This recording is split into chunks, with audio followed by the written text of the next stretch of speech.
And they neglected to point out, as you might imagine, and as you well know, that the intelligence we got after a attack like this in the fog of war, initially you believe one thing, and then you get more information, you understand something better, and then you get more and you understand still something better. And we were briefed by the director of the city at the time, which you were here today. And our understanding kept evolving. And in the beginning, we got it wrong. And I looked through that, and in that initial intelligence, within a few hours, there were some reports indicating it was a direct attack, as you told the Egyptian Prime Minister at the time. That was what was understood in the immediate hours. Within 24 hours, though, we had intelligence, both open source and signals intelligence, that there was a protest. The protest was hijacked, and then it became an attack. And your statements are indicative and reflective of what we knew then. It wasn't until about a week or 10 days later when we actually got the videos from the compound that we learned definitively there was no protest. Well, that simple chronology sheds a lot of light on why you and Ambassador Rice said what you did at the time. Not a member here has shown anything you've said, or the ambassador said that was at all inconsistent with what our intelligence agencies told us exactly at the time. It may come of interest to some of my colleagues who are not on intelligence to know that there are still a great many people in the intelligence community that believe the video was part of the motivation of some who attacked us on that night.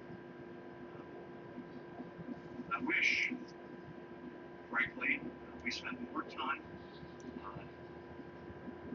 giving you an accurate representation of the documents and the reports and the facts instead of making an effort to demagogue on this. I find it fascinating, frankly, that my colleagues put so much reliance on the 17-year-old Accountability Review Board report, but they placed no weight in the one actually about Benghazi. Thomas Pickering has 40 years of experience. There's probably no one in the diplomatic corps more respected. Admiral Mullen, the other co-chair, chair of the Joint Chiefs of Staff, some with Republicans and Democrats, both respected tremendously. Are we now to believe that they are a bunch of rubes, that they have the wool pulled over their eyes, or they're corrupt or incompetent? Why is their report of so little value? It's hard for me to escape the conclusion that the one centric fact of them all is that you are running for president and with high balloons, and that's why we're here. And I say all this because I never want to see this happen again. I don't want 4 years from now, or 8 years from now, or 12 years from now, another presidential election for us to be in here, or for one side or the other. I don't want Republicans to say, let's do Benghazi again, that really worked. Or the Democrats to say, they did it to us, let's do it to them.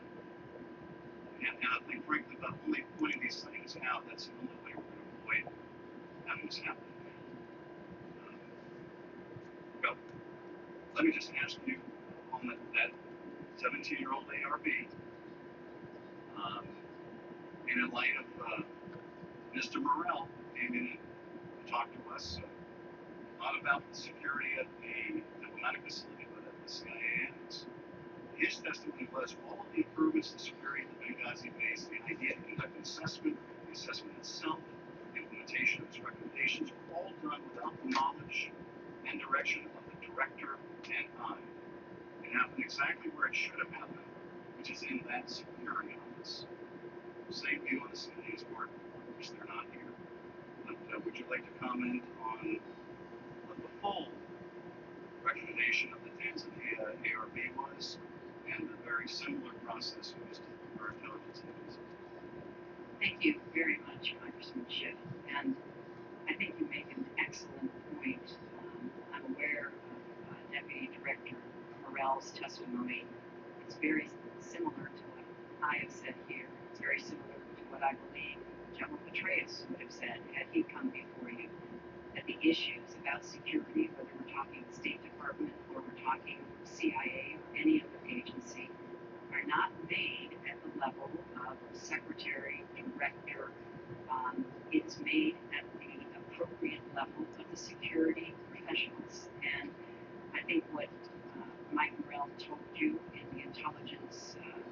committee investigation, we would hear from anyone in the government at a high level who has to deploy Americans around the world. We see that with the Defense Department. We see breaches of security on our military bases, and we know that everybody is struggling to get it right. And as I have said, the vast majority of cases our security professionals do. Um, and then unfortunately there are instances where they do not. And that's why we have after action reports, or why we have the accountability review board who look at what happened and try to learn from it. And going all the way back to Tehran and Beirut and East Africa and the 100 attacks on facilities around the world since 2001, we have tried to learn and apply those lessons, and I hope continue doing so. Yes, everybody. That gentleman yields back the chair will now recognize the gentleman from Ohio. Thank you, Mr. Chairman. Secretary Clinton, just a few minutes ago, you said some of you have raised the video. Raised the video. You raised the video. At 10:08 on September 11th, 2012, you raised the video. At 10:08, with Americans still fighting for their lives an hour and a half before the attack ends, you raised the video. I want to go back to that 10:08 statement. In our first round, you said that the statement was not meant to explain the type of attack or the cause of the attack. Let's look at your statement. Official press statement, part of the statement on the attack in Benghazi, press statement, Hillary Rodham Clinton, Secretary of State, Washington, D.C., September 11, 2012. 12 sentences in this statement. I'm going to focus on the one. Some have sought to justify this vicious behavior as a response to inflammatory material posted on the internet. There's a cause. There's a motive presented there. There's only one motive.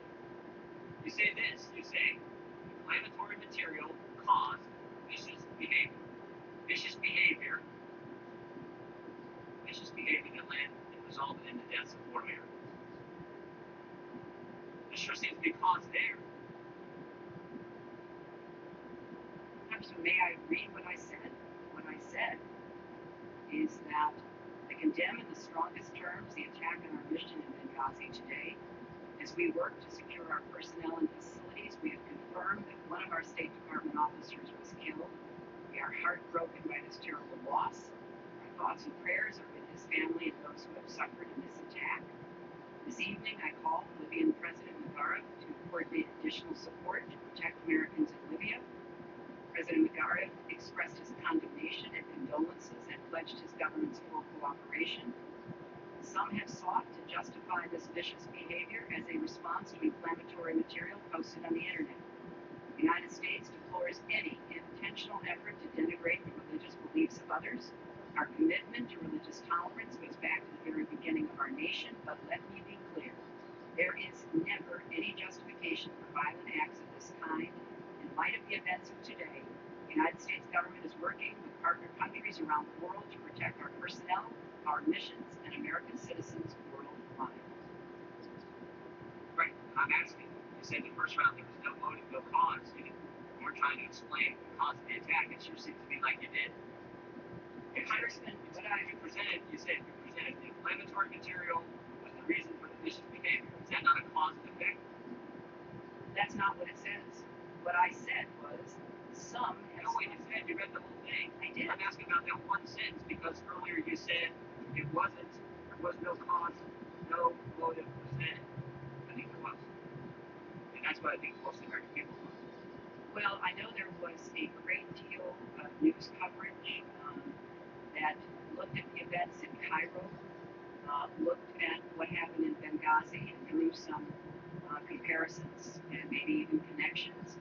I know, as we just heard from Congressman Schiff, there was a lot of fast-moving analysis by the intelligence community to try to make sense of all of this.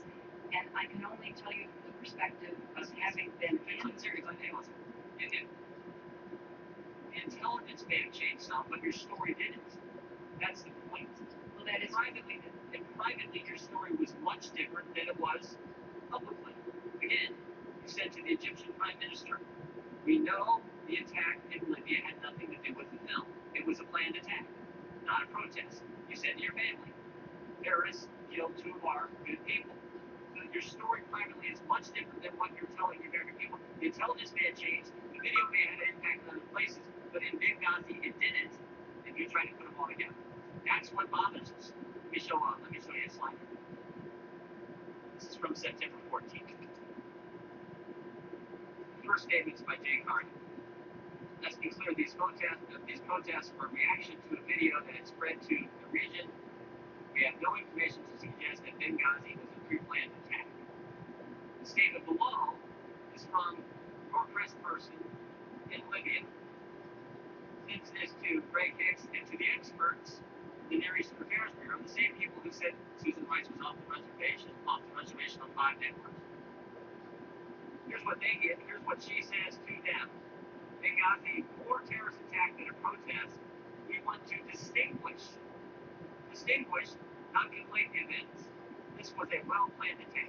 So again, privately the experts in the Near Eastern Affairs Bureau, the experts on Libya, know that this was a well-planned attack. But publicly, Jay Carney is saying the same thing you're saying publicly. We have no information that this was pre-planned. This was cost by the Congressman, the next morning at 9:59, I gave another statement, and I listened carefully to what you said, and you kept talking about cause. Well, the word cause is not in my statement of the night before. I was what talking. you said to me in our first exchange a few hours ago. No, I'm sorry, Congressman. If I haven't been clear, I will try to be clearer. I was talking about people throughout the region trying to justify attacks on our facilities, as we saw later in the week, and justifying their behavior and repeating it and using the fact of the video not only to arouse crowds, as we saw in the video clips that the ranking member played, but also that would deter governments from coming to our rescue because they would be perhaps ambivalent about doing so. So you're right. I mentioned the video because I feared what would happen, and in fact, it did happen.